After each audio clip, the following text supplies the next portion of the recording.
Bonjour, je suis Papa Salou Sall, directeur général du groupe IPG ISCI, Institut privé de gestion, Institut supérieur de technologie industrielle de Dakar, qui est un établissement d'enseignement supérieur professionnel et technique, effectivement, qui forme sur deux pôles. L'un pôle technique, effectivement, comme je l'ai dit tantôt, et un pôle gestion en général. Alors, monsieur le directeur, quelle appréciation avez-vous aujourd'hui de la tenue de cet événement qui porte sur un salon, en tout cas visant à lutter contre justement l'immigration clandestine? Voilà, je disais tantôt effectivement que j'étais très heureux d'être l'invité de l'Observatoire national de la jeunesse qui organise ce salon pour l'insertion des jeunes.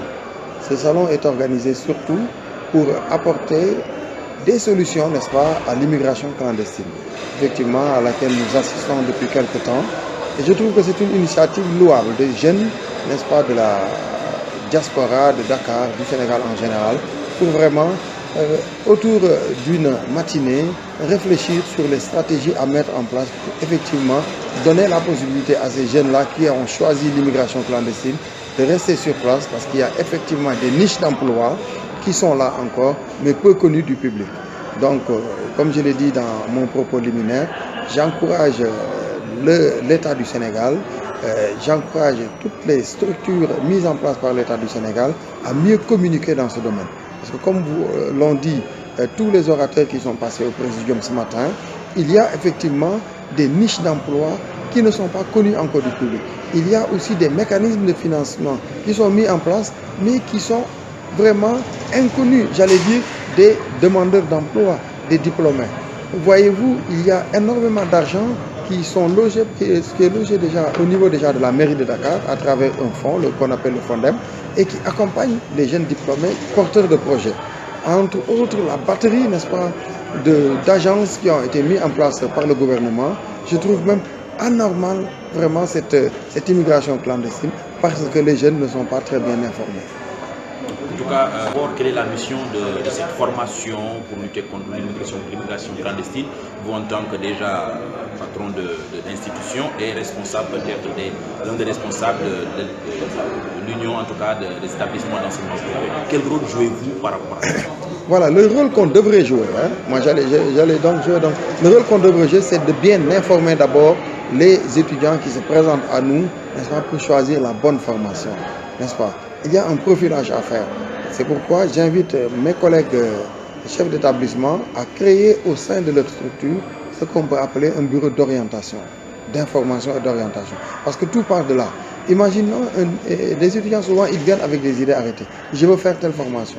Alors qu'il nous appartient à nous de profiler effectivement le candidat et de lui proposer la formation qui s'y est compte tenu de son profil.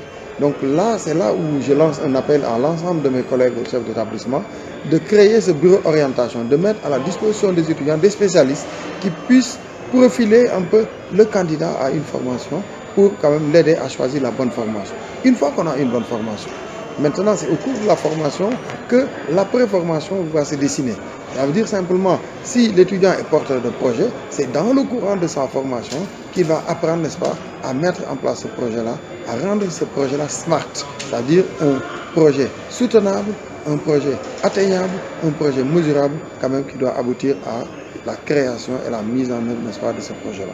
Alors, un dernier mot peut-être pour l'Observatoire national de la jeunesse, qui est aujourd'hui dirigé par l'une des personnes que vous avez formées chez vous. Alors, quelle appréciation aussi avez-vous de cet office? Mais le sentiment le mieux partagé, comme je l'ai dit tantôt lors de mon intervention, c'est un sentiment de fierté. D'avoir eu quand même à participer à la formation de ce jeune leader qui est Mamadou Koumba Diouf, président de l'Observatoire national. Nous l'avons suivi, nous l'avons reçu dès qu'il a eu son bac, et nous avons aidé, n'est-ce pas, à d'abord choisir la bonne formation et surtout à croire en lui. Parce que là aussi, c'est un appel que je lance à l'ensemble de mes pairs chefs d'établissement de permettre aux étudiants de bien avoir ce qu'on appelle le développement personnel. Que ces étudiants-là puissent croire en eux. Parce que je dis qu'au niveau de l'Afrique regorge de talents incommensurables. mis dans les conditions, n'est-ce pas, optimales, ce sont des gosses qui nous sortent vraiment des choses extraordinaires. Donc c'est un sentiment de fierté que j'ai aujourd'hui de voir Mamadou Koumba Diouf, un ancien étudiant du groupe UPG-ISCI, être, n'est-ce pas, à ce niveau de responsabilité, surtout être un exemple pour la jeunesse. Je crois que ça aussi, Bruno, je parle sous votre contrôle, vous faites partie, vous êtes de la même promotion et je suis fier aujourd'hui de vous voir en tout cas à ce niveau-là de station, là où vous êtes. Félicitations encore une fois et je demande aux jeunes de prendre exemple sur vous.